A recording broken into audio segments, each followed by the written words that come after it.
Olá, sejam todos bem-vindos a mais um episódio do podcast Papo Raro Direito de Saúde, onde eu e a Janaína tratamos de questões relevantes, né, evidentemente vinculadas ao direito e saúde, mas sempre com aquele viés direcionado, né, para doenças raras e pessoas que portam doenças raras e as deficiências que daí surgem, né, Janaína? Hoje, inclusive, nós temos dois convidados super incríveis e que vão nos ajudar aí a compreender outras questões, né, que não tão óbvias quando relacionadas à saúde, né, Janaína? Sim, muito boa tarde. Bom, hoje nós temos aqui de convidados a Luana Severo, que ela é esposa do Rafael, mãe do Bernardo, de 14 anos, e mãe do Pedrinho. A Luana, a gente convidou ela aqui porque a Luana tem uma página no Instagram, no qual ela fez em homenagem ao filho após o falecimento dele. Temos aqui também o Matheus, que veio de BH, né? Eu adoro o Matheus. Ele pratica yoga terapia, Matheus Rocha. E agora nós vamos bater um papo aqui bem descontraído e espero que vocês gostem muito do programa. Vou começar pela Luana, perguntando para a Luana contar um pouquinho para nós sobre a doença. Conta um pouquinho para nós da Luana. Não vamos começar falando de coisas tão pesadas assim. Sim. Fala para nós sobre o que tu fazia antes de ter filhos, qual era a tua... O que tu idealizava para tua vida? Gente, eu idealizava tudo menos a vida que eu tenho hoje. Mas sou muito grata à vida que eu tenho hoje. Embora tudo o que aconteceu, né? Eu fazia jornalismo, né? Comecei o jornalismo um ano depois de terminar o ensino médio. E foi muito rápido essa coisa doida da família, assim. Com 19 anos, eu acabei engravidando do meu primeiro filho. E aí eu pensei, agora, como é que eu vou conciliar o filho, a faculdade e tal? E todo mundo dizia, dá certo. E eu dizia, não dá não. Não dá não. E acabei mais um tempo, assim, eu fui até o 4º semestre de jornalismo. E não era bem o que eu queria fazer, pra falar a verdade. Eu era cantora desde o início da minha adolescência. Eu disse, é isso que eu vou fazer. Olha, só que a máximo. vida toda eu falava assim, mas isso não dá certo. Mas você é cantor, isso não é profissão. Eu disse, se eu ficar escutando todo mundo, a gente não faz nada na vida, né? Sim. Fala pra Anitta isso. Sério, por isso que eu gosto muito dela, assim, porque é uma pessoa que, tipo, botou na cabeça que ia fazer e fez. E eu pensava assim, não, eu vou fazer. E aí meu avô disse, não, mas tu precisa fazer algo mais, né? Não precisa desistir de uma coisa e para fazer outra. Mas acabei deixando um pouco de lado a música, fazer o jornalismo. Mas logo ali no comecinho de jornalismo eu engravidei do meu filho mais velho. Para não me afastar muito da música, meu marido insistiu, não, vamos continuar um pouco mais, vamos tentar e tal. Mas não deu, né? A prioridade foi o filho. E não acho que a gente acaba com os sonhos, mas a gente passa a ter outros. Né? Então, o meu sonho maior era, vou constituir uma família agora. Então, eu acho que vou me focar nisso aqui. Eu acho que esse sonho tá mudando e vou focar na família. E pouco tempo depois veio o Pedro. Né? O marido disse, a gente não pode esperar muito, a gente tem que dar um irmãozinho pro Bernardo. Eu disse, mas o Bernardo tem 1 ano e meio e tal. Não, mas a gente precisa. Tá, tudo bem. Acabei engravidando do Pedro. E foi muito louco, assim, porque o Bernardo nunca tive nenhum problema com ele. Sim. Em questão de saúde. Ele nasceu super saudável, mas o Pedro já chegou chegando, sabe? Quanto tempo que ele teve o diagnóstico da bronquiolite? Ele tinha 9 para 10 meses. Ele acabou nascendo com uma hérnia no diafragma, então a saúde dele já foi mais frágil desde o início da vida. Uhum. Mas, como eu trabalhava fora, acabei deixando os dois na escolinha. E todo mundo dizia, a escolinha é um lugar cheio de problema, cheio de bichinhos e tal, né? Daquela maneira mais carinhosa de dizer, sabe? É muita criança reunida, né? Exatamente. E às vezes as famílias estão sobrecarregadas e acabam deixando os filhos mais tempo do que precisa. Ou daqui a pouco a criança tá doente e a mãe não pode faltar ao trabalho, leva o filho doente mesmo assim. E aí, na escolinha, meu filho ficou doente. E eu levei ele pro hospital. Mas a doença mesmo veio dentro do hospital. Era essa a pergunta que eu ia te fazer, porque ele teve uma doença de base lá, que começou Sim. na escolinha, mas se modificou no curso Sim. do processo, né? Agravou muito, porque aí, quando ele foi internado, ele teve um adenovírus. Adenovírus. Uhum. O adenovírus, ele, pra gente, é um vírus de gripe, né? Não causa nada além de gripe. Mas pra ele foi, sabe, não tem como mensurar como foi no organismo dele aquilo. Ele era muito pequenininho, ele ia fazer 10 meses, né? E ali no hospital mesmo já foi diagnosticada a bronquiolite obliterante. Isso há quase 13 anos atrás. Então, há quase 13 anos atrás, a gente não tinha o Instagram bombando, a gente não tinha o Facebook bombando. Então, a gente não tinha tanta informação que, assim, sacode a árvore e cai a informação. Lá atrás não era assim. Era bem mais difícil de conseguir essas informações.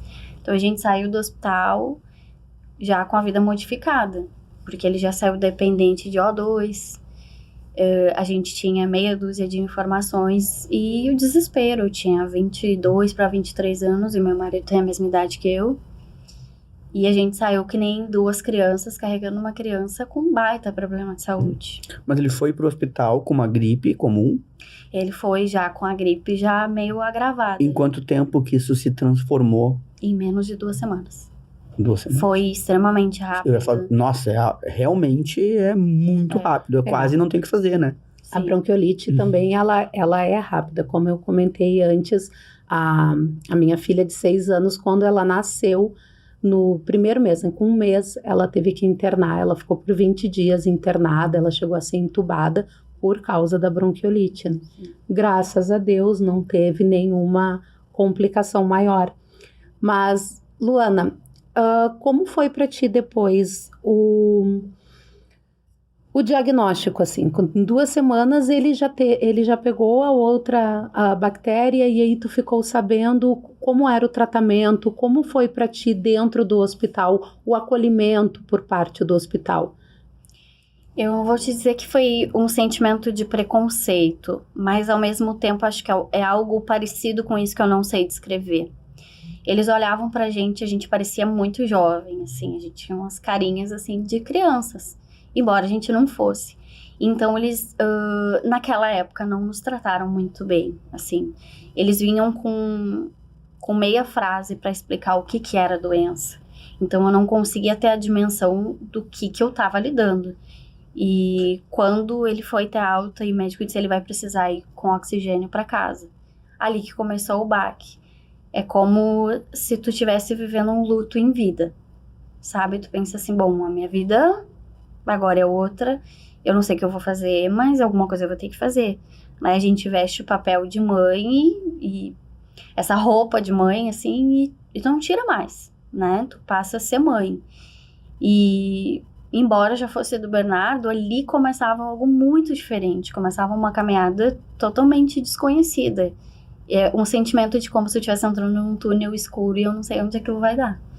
Mas, bom, é isso e ponto, sabe? E eu falo com muitas famílias que têm esse mesmo sentimento, poxa, é isso aqui e ponto, não tem mais o que fazer. A gente vai ter que viver isso e se organizar e a vida vai mudar. E eu segui trabalhando mais um tempo, porque eu trabalhava fora, né? Segui trabalhando mais um tempo, mas a gente começou a ver a dificuldade, porque ele tinha muitas consultas, ele tinha muitos exames para fazer, só que eu fui descobrindo a gravidade da doença sozinha, né? A gente foi pesquisando com o pouco naquela época que tinha na internet, e eu muito insatisfeita com aquilo, a gente foi trocando de hospital, trocando de médico, sabe? Mas depois que foi diagnosticado, a doença ainda progrediu ou sempre ficou naquele estágio? Existe progressão quando a pessoa tem bronquiolite obliterante ou não? Sim, a única coisa que eles explicavam pra gente e que a gente entendia mais ou menos quando lia os artigos, porque eu procurava artigos médicos, assim, né? O pessoal da URGS, da Santa Casa, né? Sim, com certeza. Eu dizia, bom, isso aqui é um pouco mais confiável, eu vou ler isso daqui, né? E ali dizia que ela progredia, se fosse se o adenovírus atacasse da forma mais agressiva na bronquiolite, para causar a bronquiolite obliterante, poderia levar a óbito muito rápido. Não foi o caso do Pedro, Mas foi a sequela, eu diria, de grau 2. Mas foi suficiente para que ele ficasse dependente de O2, de né? oxigênio, E ela foi progredindo muito rápido. Com 3 anos de idade, ele tinha uma insuficiência respiratória muito importante. Ele ia para o hospital, adoecia rápido, entubava muito rápido. E teve uma das internações, que acho que foi uma das que mais nos causou baques atrás de baques, assim. Ele foi entubado e extubado 4 vezes. Nossa. E foi um inverno que estava bem rigoroso. Eu lembro que o hospital que a gente estava recebia ligações toda hora. A gente ficava na UTI. E aonde eles recebiam ligações era na frente dos boxes, assim, da UTI. E a enfermeira dizia, eu não sei mais onde eu vou botar a criança aqui dentro. Não tem mais espaço. Tava lotado, tinha muita criança. Isso não foi a parte mais assustadora naquela internação. Foi a quantidade de óbitos que tinha por dia. E eram óbitos à nossa volta. De crianças. De crianças. Era uma UTI pediátrica, assim, tinham crianças bem pequenas, mas tinha quase adolescentes, assim, sabe? E na noite que a médica disse pra mim, Luana, a gente vai extubar ele, mas tem um risco muito alto da gente ter que entubar de novo, não dá certo e a gente tem que fazer uma traqueostomia de emergência. E naquela noite, infelizmente, outro pacientinho tinha falecido do box da frente, eu ouvi tudo. Por mais que tu tente, sabe, te afastar um pouco daquela situação que tu já tá vivendo tu tá tentando Sim. não viver dos outros, sabe? Não é nem a falta de empatia, é a falta de força para viver os problemas alheios junto, sabe? E aí eu disse pra ela, não, de emergência a gente não vai fazer nada. Não estuba ele, vamos programar uma traqueostomia. E ela me olhou assim, porque certamente na cabeça dela os pais não querem isso. Sinceramente, eu também não queria. Mas eu pensei, ou eu faço isso, ou eu vou perder meu filho, né? Sim, é mais um tratamento, né? Mais um tratamento. Eu preciso dar uma chance pro meu filho ficar bem. Eu fui extremamente condenada pela família toda. Mas eu não tenho a menor dúvida. Tu não vai cuidar. Menor dúvida. Tu não vai saber cuidar, tu não tem nem ideia do que é isso. Eu não respondi nada pra ninguém, assim. Eu fiquei na minha cabeça, eu tô vivendo isso. Eu tô vendo a situação se agravar. Ninguém vem aqui dentro e vive o que eu tô vivendo. Ninguém, é isso. Sabe? Eu sei que nós vamos entrar nesse assunto, mas eu não paro de me questionar que tipo de ajuda e de apoio que tu tinha, né, nesse momento, assim, porque o que tu tá narrando aqui é uma questão bastante complexa, né? Sim. É uma mãe que tem um filho severamente doente e não é uma doença qualquer, uma doença que gera uma complexidade Sim. alta, né? E eu fiquei pensando, tá, beleza, tu tá provendo tudo que ele precisa. E a Luana? A Luana é aquilo que eu disse no início, assim. A Luana colocou aquela roupa de mãe e a Luana era mãe. A Luana ela passou toda aquela coisa do, eu fiz faculdade, eu tava fazendo faculdade, eu era cantora. Isso tudo ficou lá no passado e eu coloquei dentro de uma caixa. Eu disse, eu não vou mais abrir isso aqui, porque se eu abrir eu vou sofrer, né? E eu já tô sofrendo, então eu não vou mais abrir isso e eu preciso viver esse momento.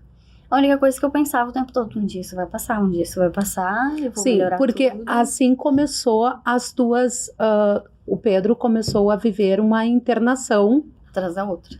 E também depois a internação domiciliar. Sim. Então, a tua moradia era o hospital ou o hospital dentro de casa com ele, né? E nesse meio tempo, quanto tempo tu ficou nessa ida e vinda até ele realizou o transplante com 9 anos, né? Opa, peraí, como assim? Sim. Deixa eu entender. Eu sei que tu conhece a história e tudo mais. Eu dei uma olhada nas tuas redes e tudo mais. E pra mim ficou uma lacuna que eu queria até te perguntar sobre isso. Como ocorreu esse transplante? O que houve? Da onde que veio? Enfim. Nesse mesmo hospital que a gente tava, que ele realizou a traqueostomia, eu tava vendo que os recursos estavam se esgotando, assim. Escassos. Eu percebia, sabe, que o pessoal já não sabia muito o que fazer depois que veio a situação da traqueostomia. A situação da traqueostomia, ela veio, perdão, e ela ajudou um pouco, porque aí todo esse percurso do nariz até o pulmão, essa parte toda eliminou, então daqui pra cá é bem mais rápido, chega mais oxigênio, aquela coisa toda. Ele deu uma leve melhorada, eu diria assim, a qualidade de vida, até pra higiene brônquica dele, né, isso ajudou muito. Mas ali era aquele recurso. Eu precisava de alguma coisa a mais, porque só a traqueostomia não ia resolver o problema. Precisava de um tratamento mais efetivo. Né? Precisava de um tratamento. E aí um dia, nesse vai e vem de hospital, indo pra casa e voltando pro hospital, nesse mesmo hospital, o médico disse assim, a gente vai precisar fazer mais um antibiótico, nós vamos ter que aliar outros, porque tá complicada a situação de saúde dele, tá piorando muito.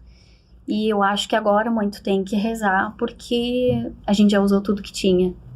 E aí eu pensei, nossa, um médico olhou pra mim e disse que eu preciso rezar, o meu casamento com esse hospital acabou. Eu vou atrás de outra coisa. E aí com medo, e vai com medo mesmo, fui atrás de outro hospital e internei ele em outro hospital. E lá naquele hospital o médico disse, mãe, tu já pensou alguma vez em fazer o transplante nele? Ele era muito pequeno quando a gente foi para outro hospital, ele já tinha uns 5 anos.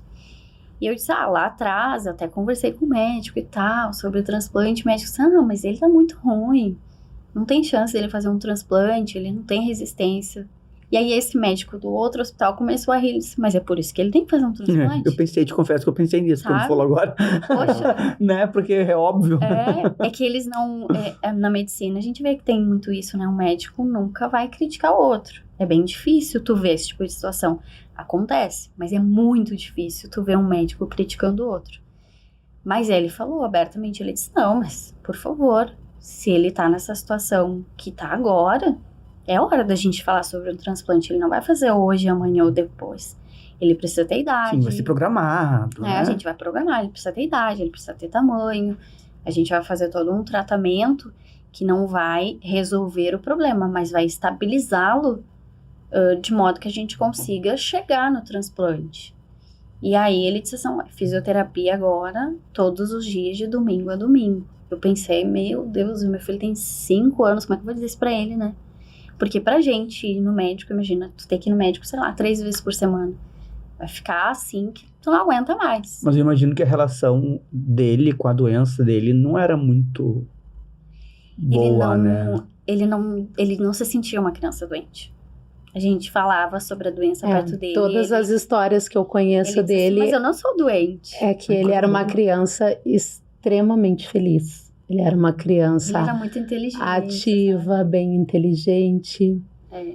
E eu sempre participei de grupos, assim, de mães que tinham filhos especiais e tal.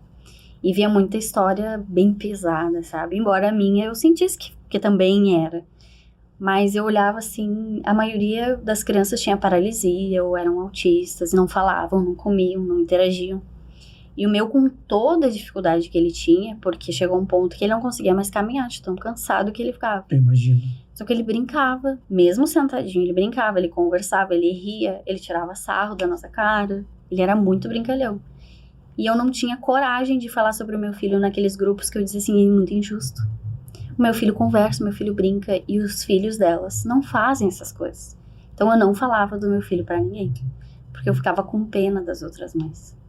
E eu pensava assim, a gente tem problema, a gente tá aí. Mas eu vejo que as outras pessoas têm problemas piores que os meus, né? Porque a gente, graças a Deus, tinha condição de dar as coisas pra ele. A gente sempre teve plano de saúde, né? Então, pra mim... Não teve, difícil, né? No teu caso, tu não teve necessidade de demanda judicial para conseguir. Tu conseguiu de forma administrativa, que é uma coisa que a gente fala muito aqui, que é a importância de conseguir, de efetivar que os planos forneçam, né? E antigamente, como tinha um pedido, uma procura menor, os planos ainda disponibilizavam o que eles acabam não disponibilizando hoje. Era o adendo que eu ia fazer, porque hoje... muita conseguir briga, né? é muita bastante briga. complexo, assim, a gente não consegue via administrativa, porque sempre tem uma portaria, um parágrafo, um artigo que no entendimento do plano de saúde, sabe? Então sempre vai para esse lado, né? Aí a gente é obrigado a demandar judicialmente para dizer, olha, vamos deixar então o juiz resolver, né? Porque... E o que aconteceu depois do transplante? Que não deu tudo certo, né? Sim. Ele teve... É que o transplante pulmonar, ele é um pouco mais complexo que os outros, né? Ele é um órgão que, diferente dos outros, ele tem um contato com o externo. Então, tudo que tá no ar, assim, é um risco pro transplantado pulmonar, né? Um risco gigantesco, né? Muito. Fora que eles precisam tomar muitas medicações para não ter imunidade. Sim. Então aquela coisa de, vamos tomar um suquinho de laranja e tal, vão ficar forte. Isso com o transplantado não dá. Porque senão existe uma possibilidade de rejeição muito grande, né? E para ele, a princípio, estava dando tudo certo. Porque a maioria dos pacientes, quando os médicos ligam, tem um possível doador. Vários que eu conheço chegavam no hospital, ficavam lá 2, 3 horas e o médico dizia, não deu, o órgão não tava bom, vai para casa. E com a gente não, eles ligaram, a gente foi e foi de primeira, eu diria assim. Muita sorte. Sabe, o médico disse, olha, o paciente estava relativamente bem, era uma criança que tinha a estatura dele, né, era um pouquinho mais novo que ele, mas tinha mais ou menos a estatura dele. E a princípio tava tudo muito certo. E eu disse, gente, eu não tô acreditando. É pra ser pra ele, é pra ser dele. Mas o transplante pulmonar, ele é super complexo, né? Então, todas as suturas, assim, tudo que eu ouvi dos médicos, né? As suturas em outros órgãos, elas viram pequenas cicatrizes. No pulmão, tudo que tu fizer é uma cicatriz muito grande. Fibrose, né? Dá uma fibrose. Então, do lado esquerdo, 1 mês depois, aconteceu isso. E aí fechou muito aquele lado esquerdo. E daí para de funcionar. Filtrar o ar, né? Tipo, vira uma cicatriz sem funcionalidade, né? Sim. Eu, só pra te dizer, eu tive um problema no fígado e daí, assim como tu fez, eu procurei todos os possíveis laudos e coisas, porque ninguém me dava informação. Sim. E eu queria saber. E daí eu fui estudar sobre essa fibrose. E daí eu descobri que é um tecido que cicatrizou e que perde a função. Tá ali, né? Mas não funciona. Exatamente. E daí aconteceu isso no pulmão esquerdo dele? Sim. E o médico disse, olha, vamos tentar várias coisas para não precisar fazer outra cirurgia. Senão a gente vai ter que abrir. Como a dele foi bilateral, que são os 2 pulmões, é uma abertura de um lado ao outro. Ela é gigantesca. Então, tu olha assim, é uma situação até que te parece agressiva aos olhos, sabe? Ainda mais com o filho teu, né? Ele era muito, muito, muito branquinho, assim, então ficou com uma cicatriz avermelhada gigantesca. E aí o médico disse, olha, não tem jeito, a gente fez bastante coisa, a gente tentou acessar o pulmão e a gente vai ter que mexer. E eu disse, mexer significa que vai ter que abrir de novo. E ele disse, mas a gente não vai abrir ali na frente, a gente vai abrir nas costas. Geralmente, o transplante pulmonar, quando é um só, se abre nas costas e fica com aquela cicatriz. Ele tinha a dele na frente e mais uma nas costas. E ali começou outra saga, porque aí ele já não ficou bem, né? Ele ficou com aquele pulmão esquerdo com sequela. E aí ele ficou 1 mês só sem o oxigênio depois do transplante. O direito não supriu? Não. A doença dele era muito grave, né? Então, o corpo dele precisava que aqueles 2 pulmões estivessem funcionando. E muito tempo eu levei pra entender isso. Porque eu pensava a mesma coisa. Mas espera aí, ele tem um pulmão direito que funciona bem. Eu tava aqui... Sabe? O que tá acontecendo? E, infelizmente, até hoje, assim, se a gente for sentar com vários médicos, alguns vão te explicar legal. Mas a maioria não vai te explicar porque olha pra ti, não, tu é leigo. Não, tu entende de direito e eu entendo de medicina. A maioria fala assim. Né? Não, nunca vou desmerecer nenhum médico porque a gente sempre precisou deles a vida toda. Mas a questão de te colocar como são as coisas, eles são bem difíceis na hora de conversar. Então, tu pega um médico em 10 que senta contigo e te diz, olha, eu vou te explicar isso aqui e tu vai sair dessa sala entendendo tudo do que tem o teu filho. Não, eles não fazem isso. Então, tu vai descobrindo, e aí, depois de muito tempo que eu entendi que aquela cicatriz, e que ele precisava dos 2 pulmões, e que ele não ficaria bem com um só. E foi bem, bem complicado, porque aí ele voltou a usar oxigênio. Era como se eu estivesse tirando o doce da boca de uma criança. Sim. Eu descobri o mundo sem oxigênio, eu posso atravessar a rua, eu posso ir na pracinha, e daqui a pouco eu vou pro hospital e eu volto, e eu tô na mesma. Eu voltei o oxigênio, não posso mais sair brincando, correndo, porque eu tô de oxigênio. Foi bem complicado pra nós, assim.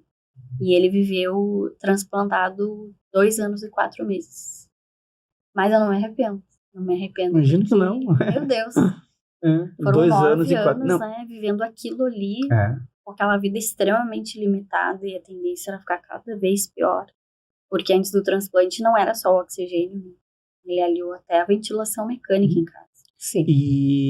E acabou que ele veio a falecer devido ao problema do pulmão esquerdo. O que aconteceu efetivamente? Na verdade, O impacto daquele pulmão que não funcionava bem foi que ele ficou muito mais doente, muito mais vezes do que muitos transplantados por aí, Ah, entendi. né? Então ele pegava uma gripe e a gripe sempre agravava, ele sempre ficava muito mal. E a gente voltou àquela rotina de hospital de novo. Era Entendi. menos, mas ainda tinha. E aí tu tá no hospital, tu tá super exposto, né?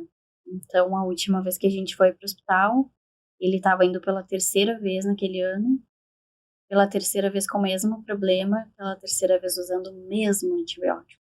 Era um antibiótico extremamente forte. Amplíssimo espectro já, né? Nossa, pegava todas as coisinhas que tu possa imaginar, assim. Mas acabou fazendo os rins dele parar. Né? O médico disse, olha, esse remédio tem isso e tem isso. Uhum. E a É o gente que- é o tem que isso temos. pra te dar. Eu disse, bom, vamos atrás do que dá. E vamos salvar a vida dele do jeito que a gente consegue salvar, como a gente sempre fez. E eu sempre fui muito confiante, assim, eu olhava pra ele e dizia, vai, segurei muito forte, não vai acontecer nada com ele. E sabe quando tu começa assim, meu Deus, tem alguma coisa errada, eu tô sentindo que meu filho não tá mais tão forte como ele sempre foi. E claro, não tava mesmo, né, tomava muito remédio. E foi muito rápido, assim. A gente foi numa sexta-feira e de manhã, no domingo, cedinho, eu perdi ele. E ele teve várias questões ali por causa daquele antibiótico. Então, o antibiótico não ajudou nada. Naquela sexta-feira, no sábado, naquela madrugada de sábado para domingo, o antibiótico não fez nada. Absolutamente nada, assim. E provavelmente a equipe médica disse que era o único recurso, né? Infelizmente. Mas eu insisti. Te digo assim que eu bati muito cabeça porque eu pensava assim, eu podia ter dito isso pra eles fazerem isso, fazer aquilo outro. E todo mundo dizia, peraí, tu não é médico. Não, eu já tava aqui, né? Tipo, desligado, olha só. Só um pouquinho. Não adianta tu falar, porque eles é que sabem. Ai, mas eu não, sei. Esse que tá sabe? falando. A Tu gente, acha que tu sabe, mas você não sabe, né? a Só gente pra- aproveitando. Não, tipo, só Fala. porque tu disse assim, a gente acha que sabe, mas não sabe. Eu, na internação hospitalar que eu fiquei, eu te juro que eu li um artigo em russo, Sério. que eu traduzi no Google, parágrafo por parágrafo, Sim. porque eu não estava acreditando que eu estava daquele jeito, sabe assim? Eu falei, não, só um pouquinho. Ninguém me diz nada, é o que eu vou ter que procurar eu. Eu tenho que saber o que é. E horrível, né? Porque a gente se coloca numa situação que não entende o todo, né? A gente entende o que tá lendo, mas é gigante, né? Só pra fazer esse adendo, porque eu achei interessante o que tu disse, porque eu acho que é comum em quem tem uma doença grave e não se sente bem atendido, bem acolhido pela equipe médica. Eu até fui bem acolhido, mas eu sou chato, né? Eu queria entender o pormenor da coisa, né? Eu queria saber porque eu não tava em casa, por exemplo. Era a minha principal pergunta. Que é um direito teu saber. Sim. E tu, como mãe, então, também tu queria muito entender, né? E a gente fica na questão de esperança de que exista a possibilidade dele ficar melhor. Eu vou aproveitar, porque a gente convidou o Matheus por um motivo e acredito que todas as falas da Luana deixa vários ganchos para o Matheus, né? Deixa. Porque o Matheus trabalha ele vai falar agora um pouquinho mais do que ele trabalha em relação a yoga, né, a terapia, a questão da psicossomática, viu? Eu sou péssima nisso. Então, o Matheus também, ele fez mestrado, ele estudava a questão das pessoas com deficiência, que é as pessoas cegas. Então, ele tem bastante coisas que eu acredito que por isso que eu queria trazer vocês dois juntos, que eu acredito que tem. Hoje ainda a gente estava conversando antes do programa e eu falei com o Matheus sobre a questão da ressignificação, né? De como a gente tem o diagnóstico e ouvindo a Luana falar sobre a parte que ela diz assim, eu não falava o que as outras mães, né? Não queria falar da minha história, eu não queria falar do meu filho, porque tinha mães ali que estavam sofrendo muito mais do que eu. E aí a gente falou ainda, né, que cada um tem a sua dor. Cada um sabe aquilo que consegue, né, tá suportando, e a gente não diminuir, né, a dor do outro. E a forma como a gente, mães que já, como eu, né, que também tive a minha filha que faleceu, como a gente opta em seguir com a nossa vida. E a forma que a gente optou em fazer, tu auxiliando outras mães, o que eu faço em relação ao direito, não significa que as outras mães também vão agir assim. E aí eu acho muito interessante, porque todo o conteúdo do Instagram do Matheus, eu acho que nos ajuda. E quando eu falei para ti em convidar ele, tu falou assim, sim, Jana, porque conheço muitas mães que vão pro yoga porque elas estão ou no hospital ou estão em casa. Então acaba sendo um recurso. É verdade. Antes de tudo, obrigado pelo convite. Estou muito feliz por estar aqui. Muito obrigado. O yoga, a linha que eu sigo, que é o yoga terapia, mais conhecido também como biopsicologia, na verdade mais conhecido como yoga terapia, mas Sim. a biopsicologia, o que ela fala? Que é o nosso corpo físico, é a união do nosso corpo físico, do nosso corpo emocional e do nosso corpo mental. Então nós somos isso, né? Nós somos união de vários corpos, né? Amplio até um pouco mais o corpo físico, o emocional, o mental, o astral, que é como se fosse a nossa energia, que a gente chega no lugar, as pessoas falam, olha, a Luana chegou. E o corpo espiritual, ainda tem outros, mas esses corpos formam quem somos nós. E cada um vai ter talvez um corpo talvez mais estimulado, mais sensível do que o outro. Tem gente que vai sentir muito pelo físico, que são as nossas percepções físicas mesmo, né? Pelo tato, olfato, o paladar, pela visão. Tem gente que tem a visão muito mais apurada do que os outros, né? E aí cai no estudo que eu fiz também, até no mestrado que eu fiz. A proposta desse mestrado era estudar um pouquinho mais sobre essa realidade que a gente vivencia e que o mundo real, que é esse que a gente está vendo e está ouvindo agora, é diferente. O meu é diferente do seu, ou seja, cada um está vivendo uma realidade diferente. Eu vivo num ambiente, vivo num espaço em que eu percebo as coisas diferentes, que pode ser inclusive por cores, pela respiração, de formas diferentes. Então, cada um está vivendo uma realidade. E nesse estudo que eu fiz, eu até falava sobre isso, que as pessoas com deficiência visual, por exemplo, principalmente as pessoas cegas, elas estão no mesmo espaço que a gente, do que eu. Só que às vezes eu tenho uma percepção diferente porque eu tô levando em conta muito as cores, o visual. Uhum. E essa pessoa tá levando em consideração o sentimento que ela tá vendo, que ela tá sentindo dos outros. Então, o corpo emocional dessa pessoa, o corpo sentimental, vamos dizer assim, tá muito mais apurado, né? E tem a ver com essa história de você falar assim, por exemplo, que quando você tá vivenciando uma história, uma realidade que pode ser muito próxima da mãe que tá ao seu lado, mas cada uma vai estar com uma percepção diferente. Por quê? Além de a gente estar nesse momento, especificamente, o nosso corpo emocional e o mental está muito forte. O mental, que é o corpo que a gente... é o nosso pensamento. É o que você coloca na sua mente, é o que você objetiva mandar para o seu corpo físico ver, por exemplo. Sabe aquela história assim, nossa, eu tô grávido. Tô grávido é ótimo, né? Tô grávido. E aí eu começo a ver todas as pessoas grávidas ao meu redor. Comprei um Fusca branco. Olha o tanto de Fusca branco que tem. Então a gente fica com o olhar apurado para aquilo que a gente está vivenciando. E o sentimento é a mesma coisa. Só que às vezes existem em algumas pessoas, como foi o seu caso, uma empatia muito grande, né? E até mesmo uma questão de solidariedade, né? Porque às vezes você tá sabendo que às vezes a pessoa tá reclamando no sentido não de achar ruim, mas de pedindo um olhar especial do corpo espiritual para a situação do seu filho, né? E aí, às vezes, a sua situação ela é tão intensa que a do outro também é, só que às vezes a mãe do outro lado, não estou falando que ela é melhor, pior, não há juízo de valor aqui, mas às vezes ela está levando muito em consideração o fato da criança, às vezes, não poder brincar na areia. E a sua brinca.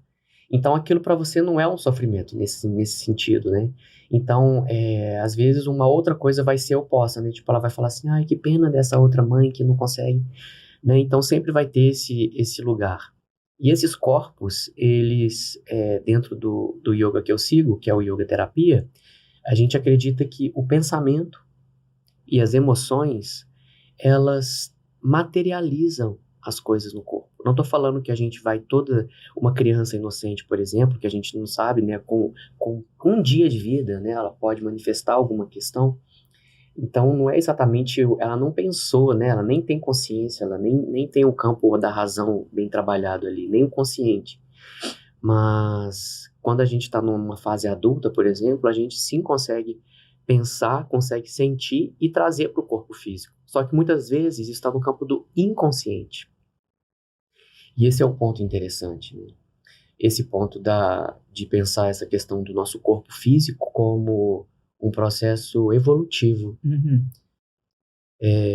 Existem coisas que a psicossomática fala, a metafísica, né, da alma, a metafísica do corpo, fala que em alguns casos, na verdade, a psicossomática diz que o nosso corpo, independente daquilo que aconteça, até um acidente, eu vou explicar, mas essas questões elas são manifestadas no nosso corpo físico para que a gente consiga mudar, virar a chave, ressignificar. Porque às vezes o que está acontecendo no seu corpo, a gente antes estava conversando sobre os olhos, né? Sobre as pessoas. Por que uma pessoa ela desenvolve uma miopia? É genética? Sim, mas nem todos vão ter. Né? Vocês concordam comigo? Questões genéticas não são exatamente assim. Todas as minhas irmãs são míopes, menos eu. Exatamente. É sobre isso. E aí, na psicossomática, existe alguma coisa falando sobre a miopia. E aí, uma coisa muito importante, que é um parênteses que eu faço aqui, se você colocar no Google aqui agora o que significa a psicossomática da miopia, não significa que você seja essa resposta que apareça lá. Porque existe a questão da individualidade. Quem você é? A Luana é a Luana. Cada um aqui é cada um. Eu sou o Matheus.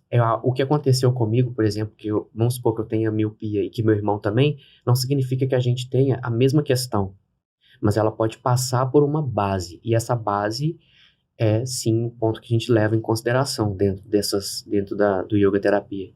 E é um processo que vai ser estudado, vai ser trabalhado. Assim como na medicina eles fazem estudos, e eu também admiro muito todas as profissões, inclusive os médicos, mas eu sei que muitas vezes um antibiótico vai ser excelente, fundamental para um caso, e para o outro vai ter que ser outro, né? Tô falando aqui de um olhar leigo, né, por fora, mas é bem isso, né? Já que tu falou sobre isso, tá? Um antibiótico maravilhoso, utilizado por todo mundo. Eu tomei um comprimido e quase morri. Pois é. Ele não era ideal pra você. Comprimido. Quase destruiu com o fígado dias dele. internado, com o médico dizendo, não, quem sabe a gente pensa em transplante. Chegou nesse ponto. Nossa Senhora. Sabe, então, nossa, total, assim, concordo contigo, porque realmente, assim, e é um medicamento aplicado, assim, pra todo mundo, e agora, com 35 anos, eu descobri que ele me mata. Exatamente. Então, essas questões que envolvem os tratamentos, vamos falar assim, as coisas externas, né, que chegam até o nosso corpo, que não estou necessariamente falando de coisas físicas, que podem ser o pensamento, pode ser a emoção, é diferente para cada um. Assim como um corpo vai manifestar uma energia, vai somatizar, vamos dizer assim, vai trazer para o campo do físico para te dar, para que você tenha atenção. E aqui eu vou falar de uma coisa mais simples, mas que não estou diminuindo, mas a ansiedade, por exemplo, ela manifesta de formas diferentes. Cada um vai sentir uma ansiedade diferente. Isso é muito real. Né? Mas certamente todas as mães. Eu acho que é uma coisa geral, assim, mas as mães que eu conheço, ou mães que passam pelo processo da Luana, que eu tenho, né, bastante convívio com essas mães, assim, que passam por questão de hospitalização com os filhos, com tratamento, elas têm a ansiedade, nossa, explodindo, latejando, né, porque a gente fica, e depois tem a questão também, quando passa, né, pela questão do luto, porque a gente fica no desespero, daí eu já falo com um pouquinho de propriedade, não sei se a Luana vai concordar comigo, mas que a gente entra naquela questão do desespero do que vou fazer agora. Como eu vou trabalhar com a minha dor? O que eu faço com isso? Porque tem dias que tu não quer fazer nada. Tu quer ficar jogado.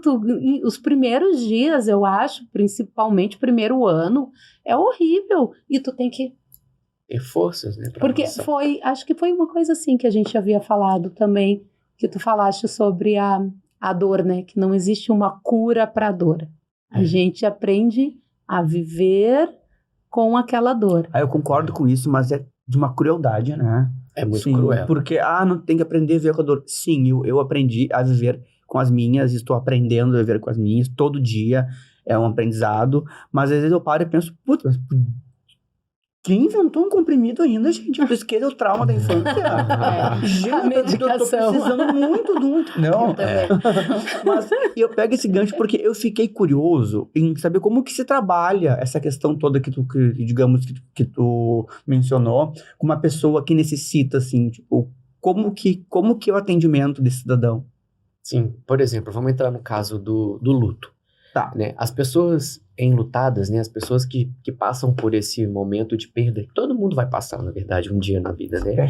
E é triste falar isso, mas é verdade, infelizmente, né? As pessoas que a gente ama, elas estão aqui e estão todas sujeitas ao desencarne.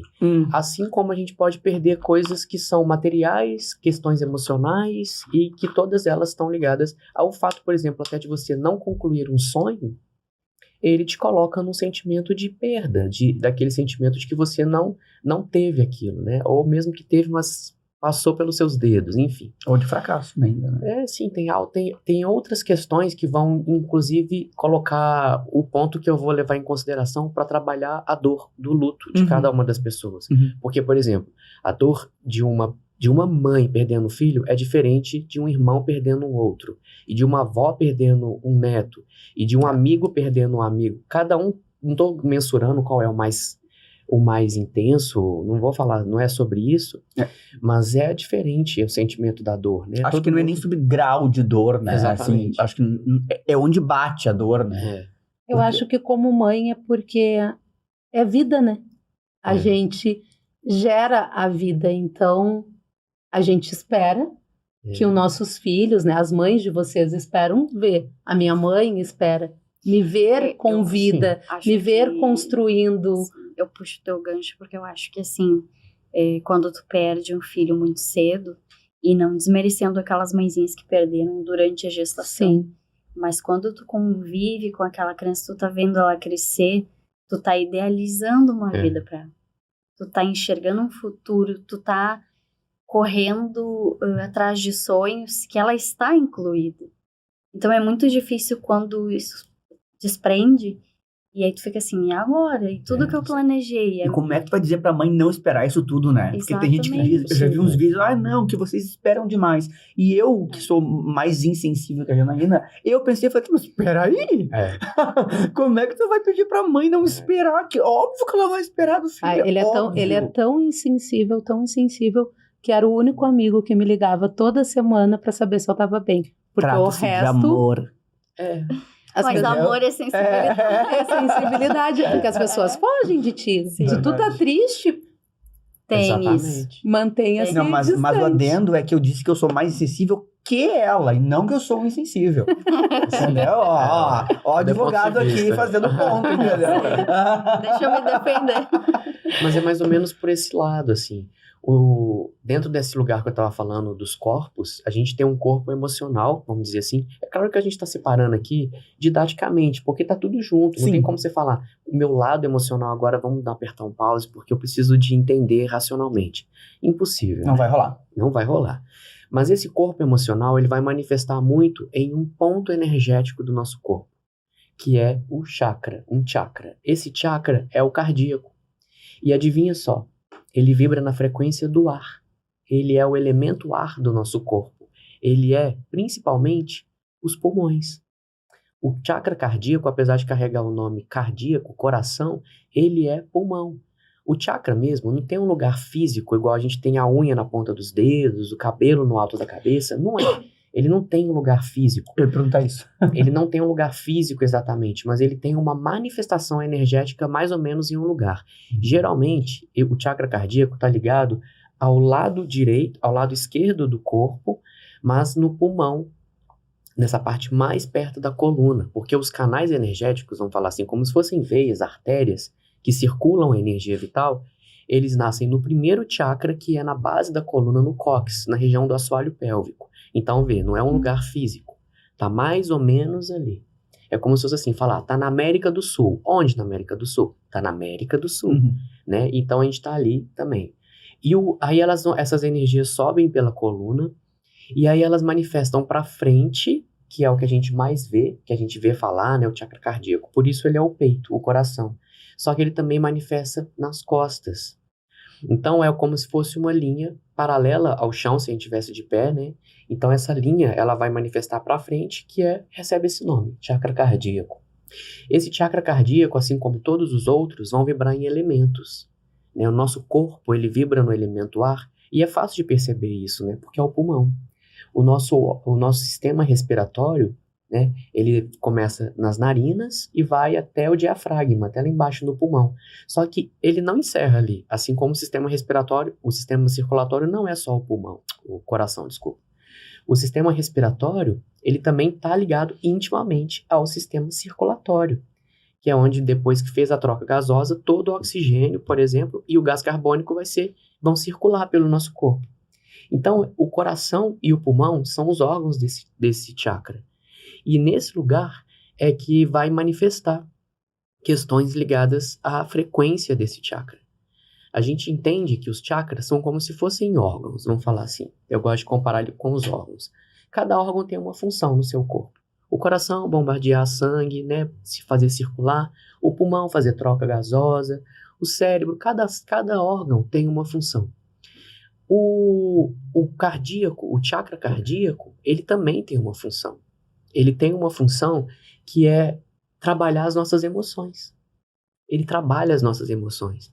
E aí a psicossomática, que é a vamos falar assim, a mente, né? É a nossa psique, é aquilo que a gente está no inconsciente ou até mesmo no consciente. Então a psicossomática, que é o corpo físico, então é como se fosse o mental, a leveza, que pode ser emocional também, trazida para o corpo físico. Essa energia, a psicossomática do pulmão, é claro que eu vou falar aqui como se fosse assim, um conceito geral, igual, qual a função do coração? Bombardear sangue. Tem muitas outras. Qual é a função psicossomática do pulmão? Trabalhar as energias da alegria e da tristeza, os dois opostos. Então não estou afirmando que aconteceu alguma coisa ligada à tristeza, não tem sobre isso. Mas ela pode ter uma frequência ligada à questão desses dois órgãos. E aí pode ser uma coisa meio literal mesmo, assim, né? O que o coração faz, o que o pulmão faz. E como estava a sua vida também naquele momento. É claro que aqui eu não vou ficar fazendo essa análise, não é a minha função, e eu nem quero fazer isso porque vai ser uma análise rasa. Mas a psicossomática, ela entende que o nosso corpo, ele vai manifestar aquilo que ele precisa de ser compreendido naquele momento. E aí vem uma coisa muito importante. Crianças, por exemplo, elas podem estar manifestando psicossomática, a energia do campo espiritual, que muitas vezes é o campo mais sutil, é o campo menos denso, é o campo mais intangível de todos e que não tem explicação. Como que eu vou explicar uma criança de 1 mês que passa por uma situação em alguma parte do corpo? Tem uma linha da psicossomática que diz que as crianças, elas captam, assim como os bichinhos, né? Uhum. As plantas também, elas captam a energia do tutor, da mãe, do pai. Não tô falando que você é triste, não é isso. Mas às vezes não é uma coisa também que manifesta, tipo, nossa, o Matheus hoje está tão triste, amanhã certamente ele vai estar. Não é isso. A psicossomática, assim como as questões emocionais, assim como as questões mentais, elas são de longa duração. Né? Se eu estiver passando por uma situação hoje, pode ser que ela reverbere no Matheus de 60 anos. Hoje eu tenho 20. Não, tô brincando, tenho 39. Então, essas emoções, elas são um processo, né? Um processo no nosso corpo. Quando ela chega na parte física, uma boa notícia é que ela está passando pelo processo final. O corpo físico é o corpo mais denso, é o corpo que mais está no processo que a gente vê. Mas às vezes essa manifestação física pode ser terrível também, né? Pode. As psicossomáticas, de um modo geral, as doenças, de um modo geral, até os acidentes que eu falei que eu ia comentar, não são nada agradáveis. Quem quer passar por alguma situação assim? Pois é o que eu tô pensando aqui, tipo, eu extraio o que disso, né? Porque no momento parece que tá tudo, assim, degringolando, né? Sim. É o ponto, né? Mas, enfim, achei interessante e complexo. Quando a gente entra quando a gente entra nessa questão de espiritualidade, né, que eu comentei com o Matheus, já contei, né, pro Ricardo também, porque eu tive num seminário que falava sobre direito, saúde e espiritualidade. Ah, é verdade. Então, e juízes, desembargadores falando, e E essa questão espiritual é que eles entendem, né? Pela linha do espiritismo, que os nossos filhos, às vezes, vêm para nos ensinar. Sim.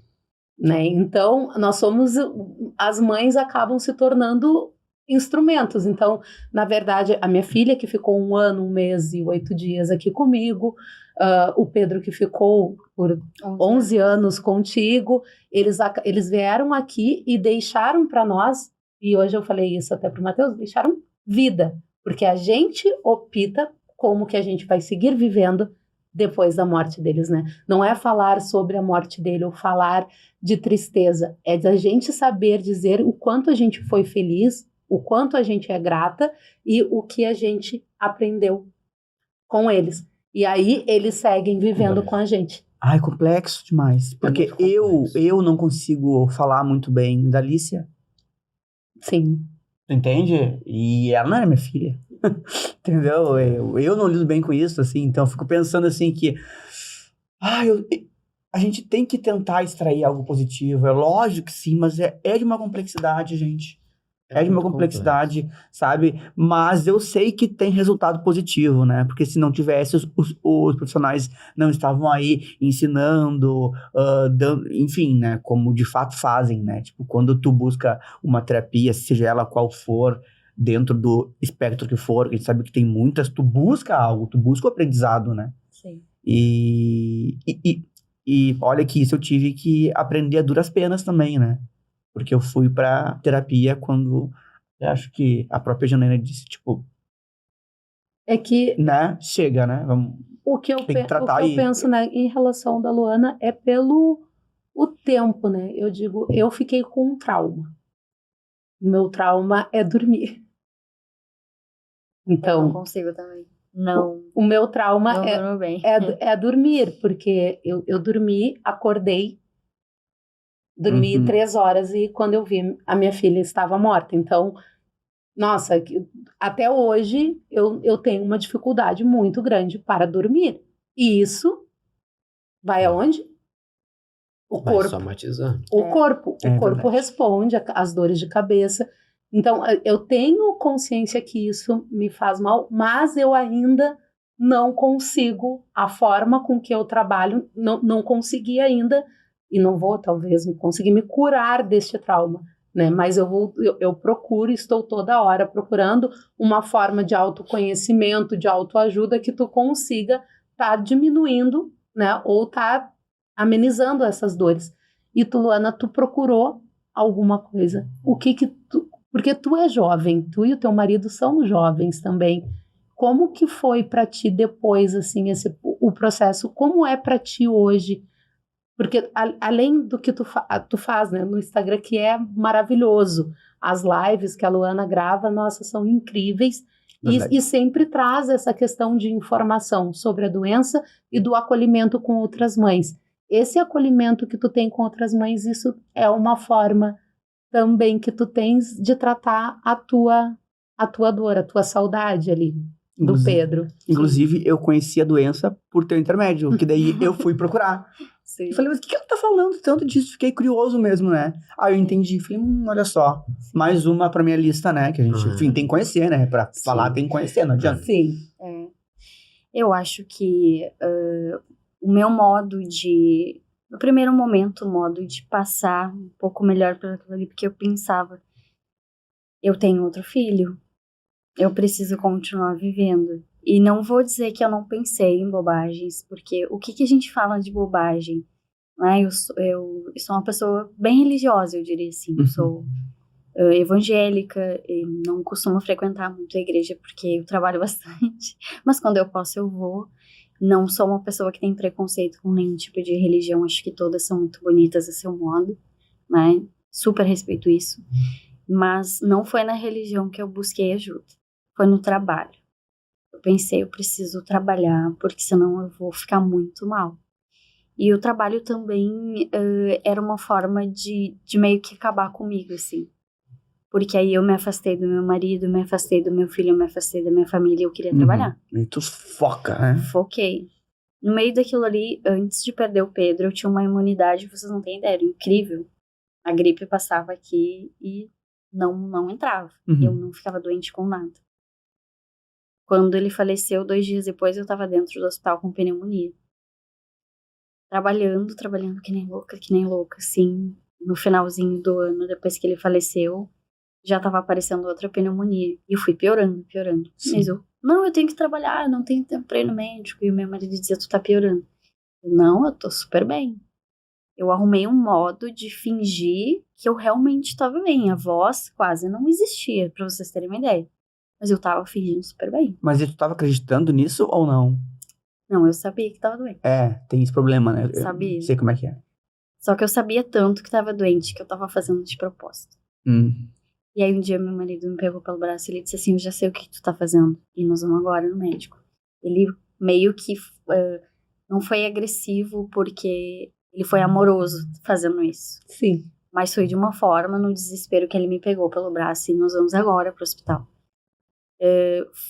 Não sei se vocês estão me entendendo. Eu Sim, tava não, fazendo totalmente. algo que eu Sim, queria fazer. é que eu tenho uma coisa que às vezes eu digo assim, que parece que eu vivi num limbo, que eu não lembro. Isso que eu engravidei 2 meses depois, eu descobri que eu estava grávida de novo. Sim. E aí as pessoas me perguntam muito, porque a Alicia, a minha filha que faleceu, é a Alicia Carolina, e eu tenho uma Alicia e uma Carolina agora. Então, por mais que eu falasse que eu estava bem, é só ver o nome das duas que realmente... Vai saber, né? Não, eu não estava. Eu ainda estava buscando um conforto, eu ainda estava procurando, de alguma forma, amenizar aquela dor, aquela saudade. Claro que eu tenho conhecimento, tenho entendimento suficiente para saber que cada uma delas É diferente. é diferente, entende? Mas era uma forma de homenagear, mas era uma forma também de diminuir aquela dor. Porque quando Alice Helena, que é a minha filha de 11 anos, ela nasceu... Quando eu engravidei dela, 2 meses depois ela iria... A previsão de parto era para ela nascer entre dia 15 e 16 de setembro. Seria dia 15 de setembro, a Alicia faria 2 anos de idade. E aí eu ficava... eu dizia assim, Uma expectativa. Como que eu vou colocar outro nome? Eu não conseguia imaginar outro nome que não fosse Alicia. Então...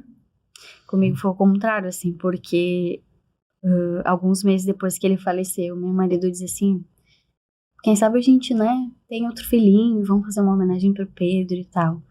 Mas às vezes a gente olhava assim, aí se a gente tiver outro menino, e começar a buscar nesse outro menino Pedro.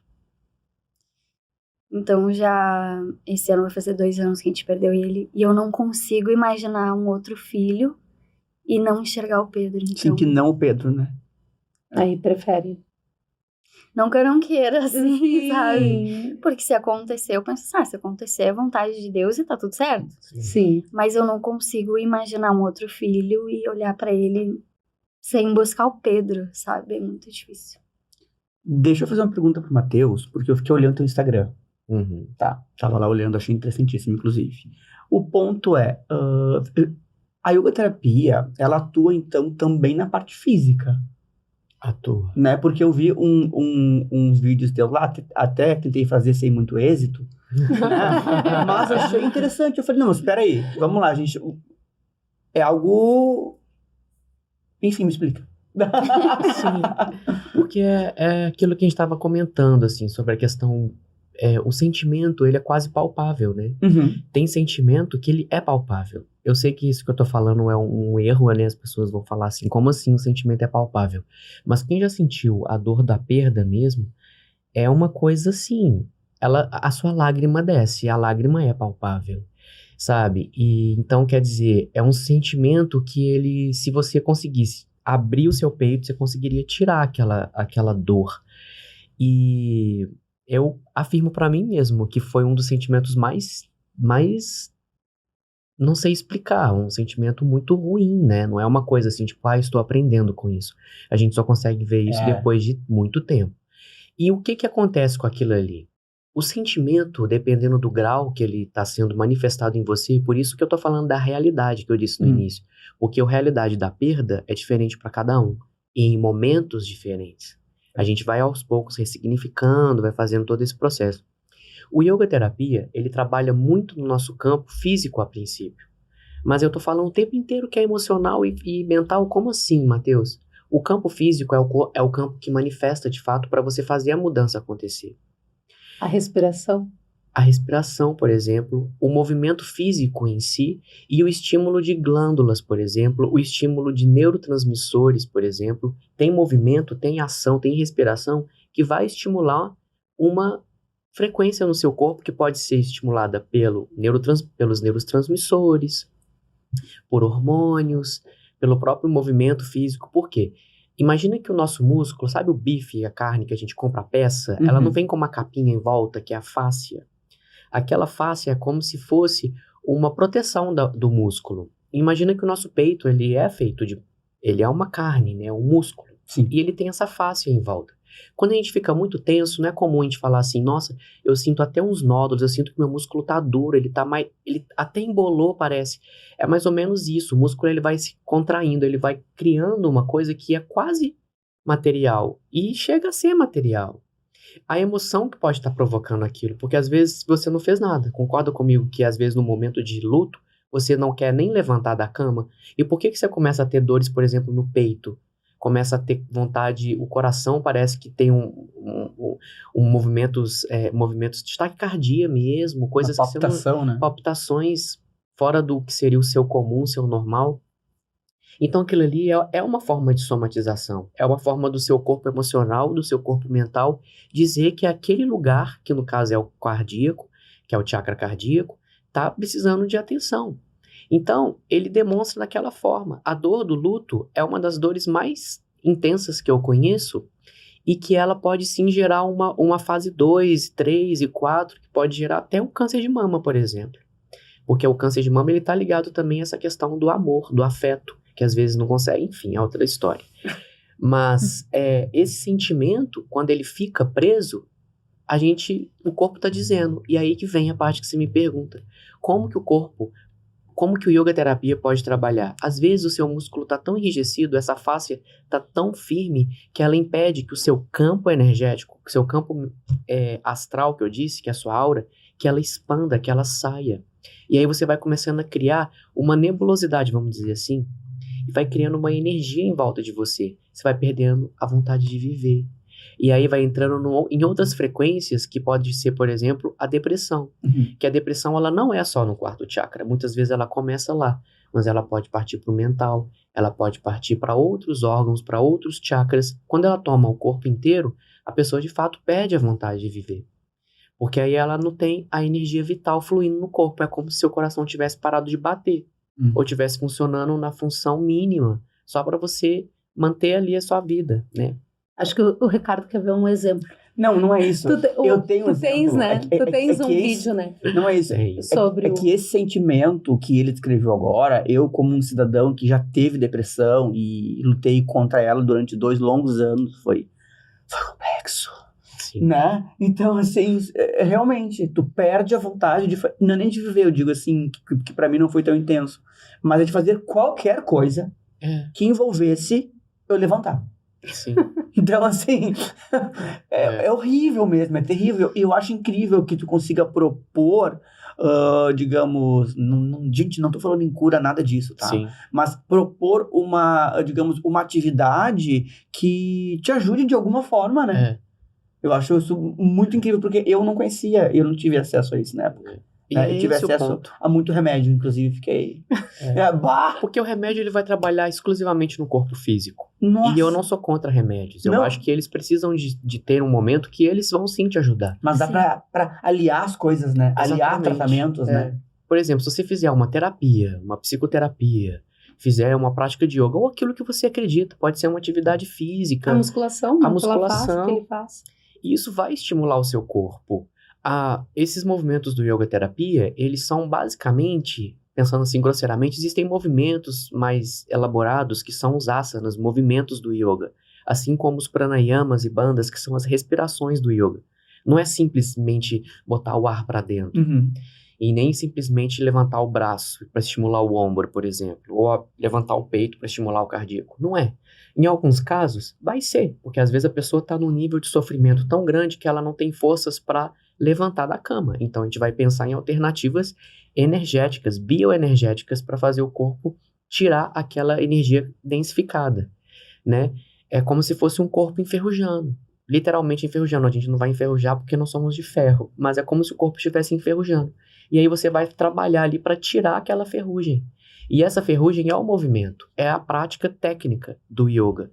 Então, não é fácil. Eu imagino que não. Não é fácil no sentido do movimento, que eu quero dizer. Não é fácil começar. Não é fácil começar, porque às vezes você está vivendo um momento que você quer ficar simplesmente parado e deixar ali o tempo passar e ver se cura. Só que essa cura, ela tá te dizendo, a cura que eu falo, gente, né, de novo, é bem entre parênteses, né, quando eu falo a cura é a gente passar por uma nova fase. E é aquilo que a gente volta de novo. Eu não falo que a dor da perda, por exemplo, que ela passa. Você vai se ressignificando, você vai vivendo um outro momento, né? Sei porque eu também já tive minhas perdas, não tenho filho, não perdi filho. Mas já perdi pessoas que eu amo de todo o meu coração. E teve uma perda que eu tive que eu somatizei. Eu perdi um grande amigo pela violência. Lá em Belo Horizonte teve uma violência e esse meu amigo morreu. E eu a princípio, achei que nada fosse acontecer comigo, porque ele era meu amigo. E aí, de repente, eu percebi que eu não conseguia viver. Eu fiquei um mês, eu somatizei tanto que eu perdi 10 quilos, não estou exagerando, literalmente eu perdi 10 quilos. Eu fiquei na minha cama um dia que minha mãe chegou na minha casa e assim, é uma coisa muito emocionante para mim e triste ao mesmo tempo. Eu já tinha desistido de viver. Eu tava na minha cama passando muito mal, não tava tendo forças pra nada, e aí eu quis ficar ali, sabe? Quando você tá assim, tipo, eu vou deixar.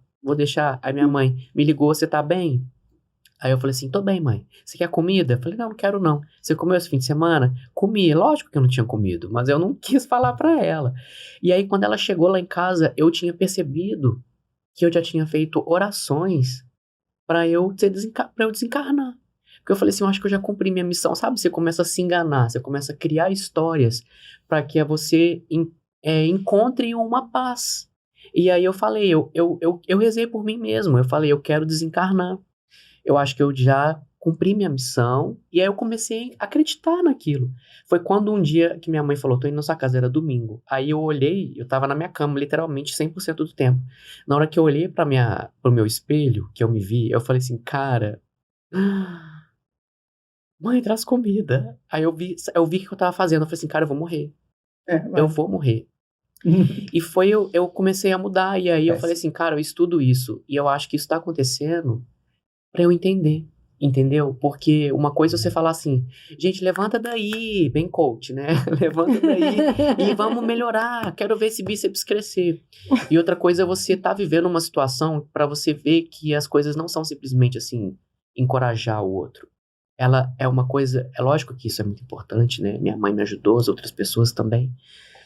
Mas eu pude perceber que tem uma coisa física, existe uma coisa física muito forte. E quando eu comecei a fazer as técnicas que eu mesmo estava propondo, eu falei assim, cara, Matheus, como é que era aquela coisa mesmo? Aí eu comecei a fazer, e é claro, não é de um dia para o outro, mas essas coisas que nos acontecem dentro dessa visão que eu tenho do yoga terapia, que é uma filosofia, é pra gente ressignificar, é pra gente entender. Até hoje eu sofro com a perda desse cara. Até hoje eu sofro com a perda que foi, tipo assim, um pouquinho de tempo antes eu perdi minha avó. Então eu vim acumulando. Que esse é o princípio da psicossomática, acumular. E aí quando eu pude ver, eu tava com meu chakra cardíaco adoecido.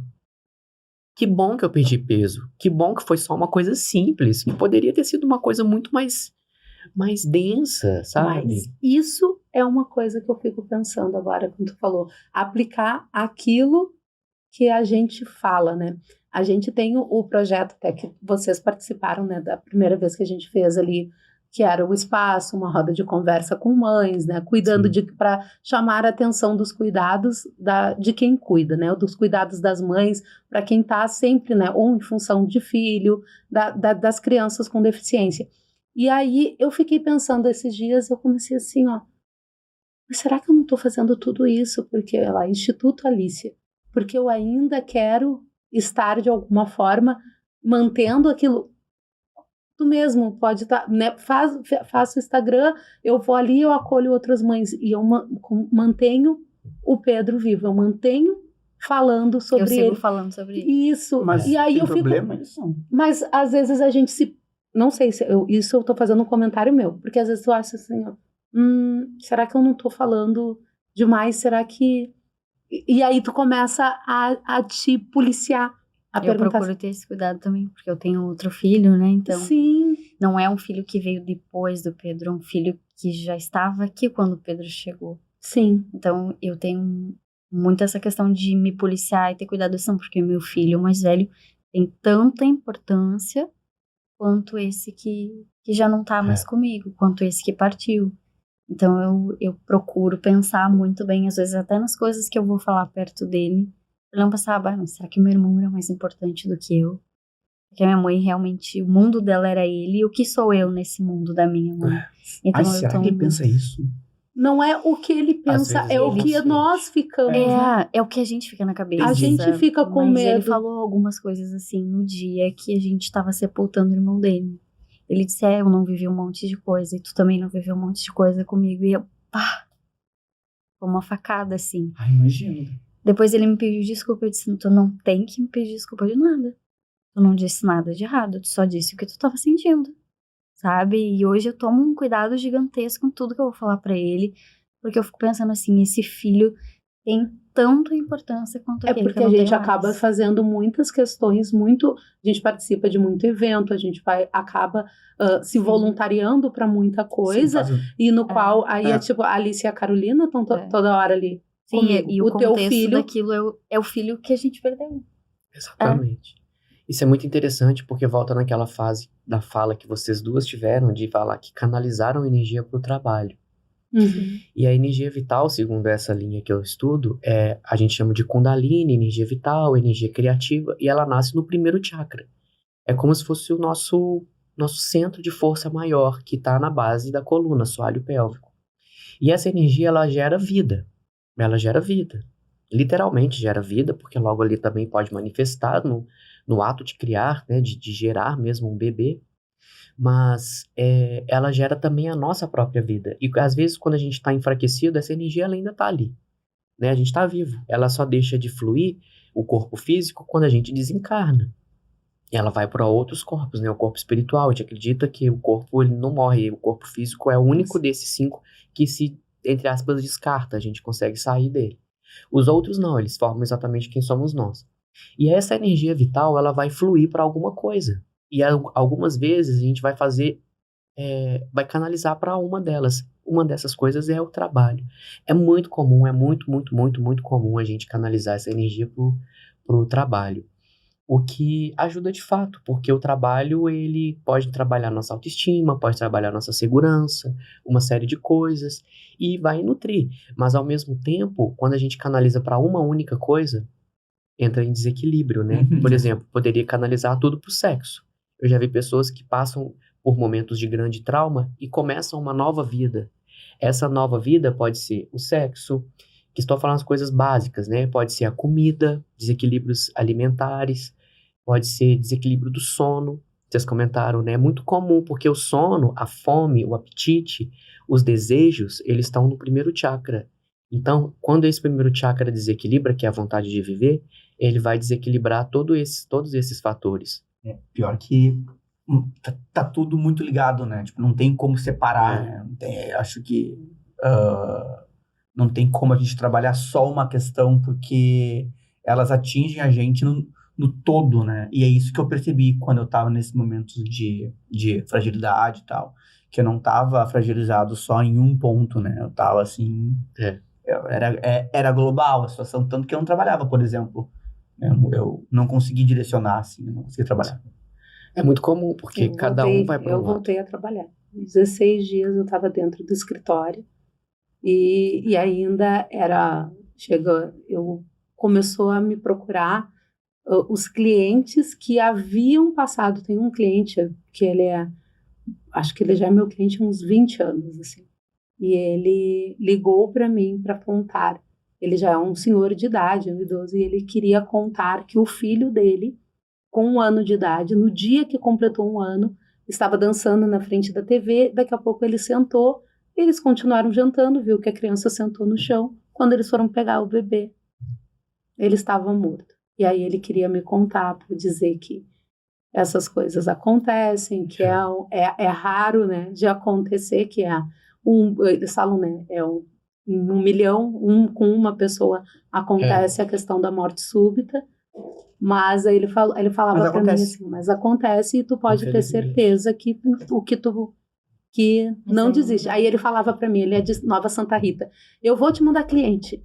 Tu vai pro escritório que eu vou te mandar cliente. Mas isso ainda é bom, sabe? Porque eu vejo assim, por exemplo, pega esse exemplo, ele te ligou pra contar uma experiência dele, que foi uma experiência parecida com a tua. Eu acho que começa a ser negativo quando as pessoas falam assim, não chora, porque senão tu vai deixar ele descansar. Isso é horrível. Isso é o que tu mais ouve. Gente, eu escutei umas coisas assim que eu achava absurdo. Eu disse, o que a gente quer nesse momento ou é acolhimento ou é que nos deixem em paz. É verdade. Das duas, uma, né? E não vou dizer que eu não tive. Nossa, não quero ser injusta com ninguém que super me acolheu. Mas eu tive muita gente falando assim, tu vê, doa as coisas dele, te livra das coisas dele, transforma o quarto dele em outra coisa, não fica chorando, tu não vai deixar teu filho descansar. Eu escutei tantas coisas negativas, assim, que eu dizia, tudo bem, as pessoas às vezes não sabem o que estão falando, elas falam talvez até pra puxar um assunto, sabe? Mas eu achei aquilo tão negativo, que eu dizia assim, eu queria viver um luto saudável. E aquilo não tava nada saudável. Pois é, também, mas tu escolheu um conceito complexo, né? Eu achei na minha cabeça, eu vou escolher um luto saudável. Porque não eu tô olhava... dizendo que não existe, mas, nossa, envolve um nível sinceramente, com a mãe, é super, desculpa o termo, mas é super idiota tu achar que tu vai viver um luto saudável. Perder um filho.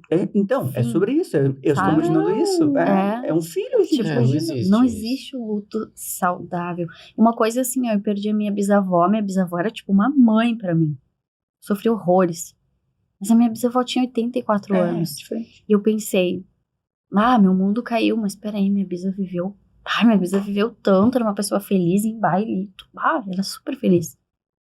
Mas ela viveu, né? Agora tu perde um filho com 11 anos, se tu tentar ser super espiritual, assim, não, ele cumpriu a missão dele, ele fez tudo o que tinha que fazer. Não, a mãe não pensa assim. Tu vai falar, sabe? Se falar isso, a gente vai falar isso de forma consciente, porque é o que a sociedade quer ouvir, e por dentro a gente tá gritando e ficando doente. Sim. Porque as pessoas enxergam que não, a Janaína tá super bem, ela voltou a trabalhar. Assim, por favor, cala a boca, sabe? Me deixa quieta, me deixa chorar, me deixa isso, me deixa aquilo. Mas tu não, sabe, tu não quer ser indelicada com aquele que já tá sendo indelicado contigo, né? E que seria a oportunidade que a gente teria, né? Pra não ser a boa menina e mandar a pessoa. Cala a boca. Isso é muito complexo, porque inclusive tem umas questões do yoga terapia que esbarra muito nas constelações, né? Constelação familiar, nas questões psicoterapêuticas, porque muitas vezes a gente está vivendo uma situação em que a sociedade espera e que a gente tá com aquilo, eu chamo de crença limitante. A gente entra em crenças, por exemplo, eu descobri há pouco tempo que eu sinto raiva. Vocês acreditam? Nossa, eu sinto o dia inteiro. Muito raiva. A raiva é o fígado. A psicossomática da raiva é o fígado. Entendi tudo já. Não, eu super como. Quando a gente, por exemplo, eu fui criado, não, né, falando da minha família, assim, tipo, não, isso não tá certo, nem nada. É normal, faz parte do conceito da família, daquela ideia que a gente foi criado para ser. E graças a Deus que eu tô conseguindo ressignificar isso, pelo menos em mim. Mas eu fui criado para ser uma criança que não sente raiva, que não fala alto, que não grita, que não manifesta desinteresse, ou que não fala o que não fala o que tá de fato sentindo. né? E pra mim era muito difícil, porque eu era uma criança que eu gostava de fazer umas coisas que os outros não faziam, e aí eu ficava sempre me recriminando. E eu fui trazendo algumas questões que elas foram blindando, me colocando dentro de uma redoma em que eu não conseguia expressar meu sentimento, independente de ser bom ou ruim. E aí eu não sentia raiva, quer dizer, eu descobri há pouco tempo que eu sou super raivoso. E aí, quando eu descobri que eu sou raivoso, foi um dia que eu tive uma oportunidade, eu já estava imaginando que isso estava acontecendo comigo, e aí eu tive a oportunidade de demonstrar a minha raiva, não era batendo em ninguém, nem xingando ninguém, mas era manifestando a minha raiva, tipo, dizendo não. Porque o não é uma forma de você, inclusive a raiva, na verdade, ela tá te sinalizando algo. E eu disse, eu não quero. E foi tão gostoso para mim dizer aquele não, foi um não engasgado. Foi um não difícil, mas quando eu falei o não, eu emagreci, eu tirei uma leveza das minhas costas, que eu falei assim, cara, como é bom falar não depois de um sentimento de raiva. E aí eu comecei a entrar nessa onda de falar assim, todas as oportunidades que vierem, eu vou falar. E aí eu comecei nesse lugar de me posicionar. E aí o que aconteceu? Os meus ombros, que são a psicossomática do ombro, olha, repara, o ombro ele tá aqui, e aqui nós temos o chakra laríngeo, que é a glândula tireoide, e o chakra cardíaco, que é a glândula timo, imunidade. Esses chakras, quando eles se juntam, eles trazem para cá a expressão, o comunicar, a expressão de quem você é, do sentimento que você tem. E a expressão não é simplesmente eu falar não quero, te odeio, te amo, não é isso.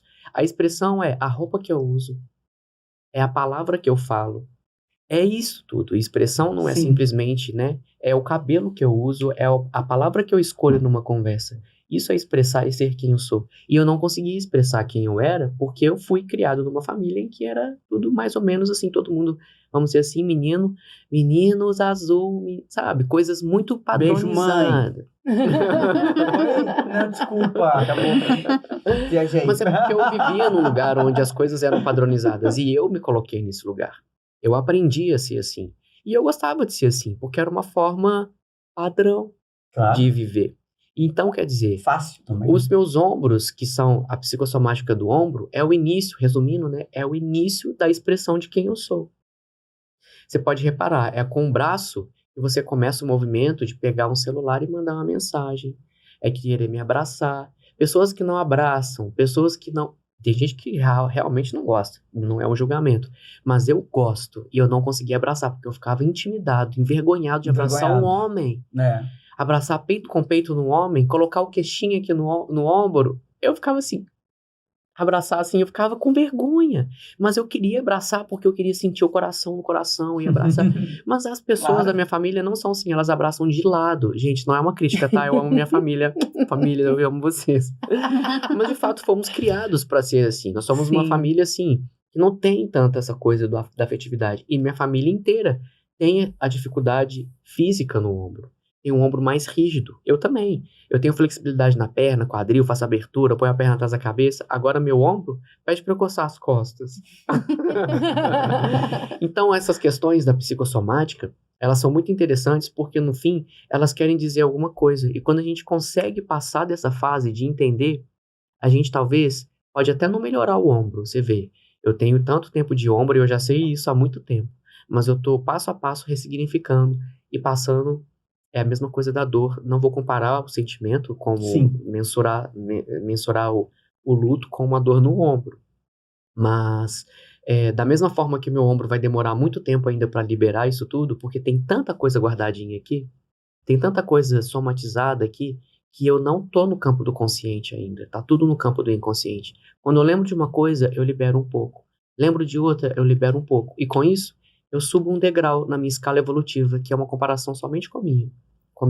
Eu não tô comparando com, nossa, eu tô mais simpático do que os outros. Não vou fazer isso. Apesar de saber que eu tô brincando. Brincadeira. Mas isso tudo coloca a gente então nesse lugar de fazer essa evolução, essa ressignificação. Bom, a gente tem que ir se encaminhando, né? Gostei. A gente tá se encaminhando pro final, já passamos, como eu digo, passa muito rápido, Papo muito bom é rápido. Assim, gente. Coisa ruim que demora a passar, na verdade. Coisa boa, a gente fala, nossa, já deu, acabou, pô, que bom.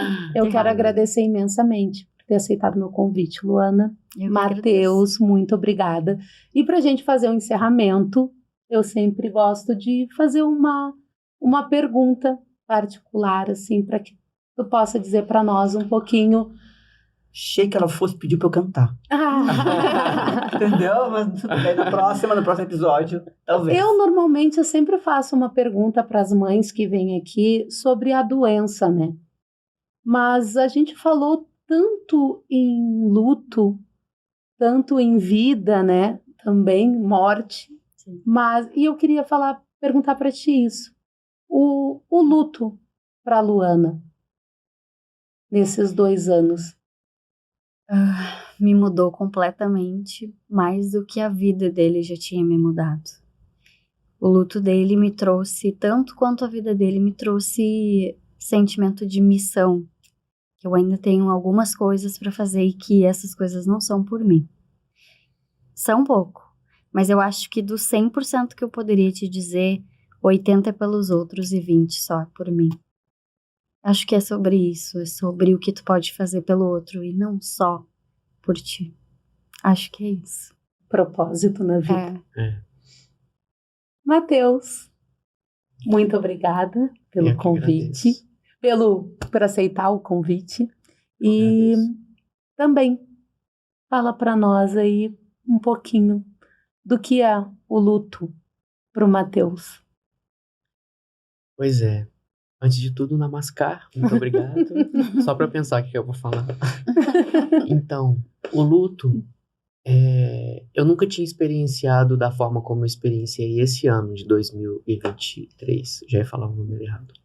Nunca tinha experienciado dessa forma. E eu pude entender que o luto é mais ou menos o que a Luana falou. É um lugar em que eu acredito que eu consegui me entender um pouco mais, consegui entender o valor da vida. E não tô falando só porque foi uma perda. O valor da vida da pessoa que ressignificou isso pra mim. E talvez entender que eu fazendo essa ressignificação, e essa ressignificação eu tô falando não é do fato de entender que eu perdi, que amanhã é diferente, não. É uma coisa que muda no sentimento, no campo do emocional, que muda em mim. No campo da minha vontade, do meu propósito, sabe? E aí eu penso assim, eu trabalhando essa luz, trazendo essa luz pra mim, porque eu percebi a sombra, né? A gente fala assim muito sombra, luz, né? Eu percebendo essa sombra, eu pude ver que eu estou nessa sombra. E que isso não é uma coisa que eu vou negar. Eu vivencio a sombra, né? Ah, que lindo, ele é o cara do yoga, ele não deve sentir raiva. Não, desculpa, eu sinto raiva demais. Agora eu posso falar isso. Então, essas questões, perceber a sombra é o que faz eu ter luz. Então, eu me trabalhando, eu me curando, vou usar esse termo, eu tô curando também a sociedade.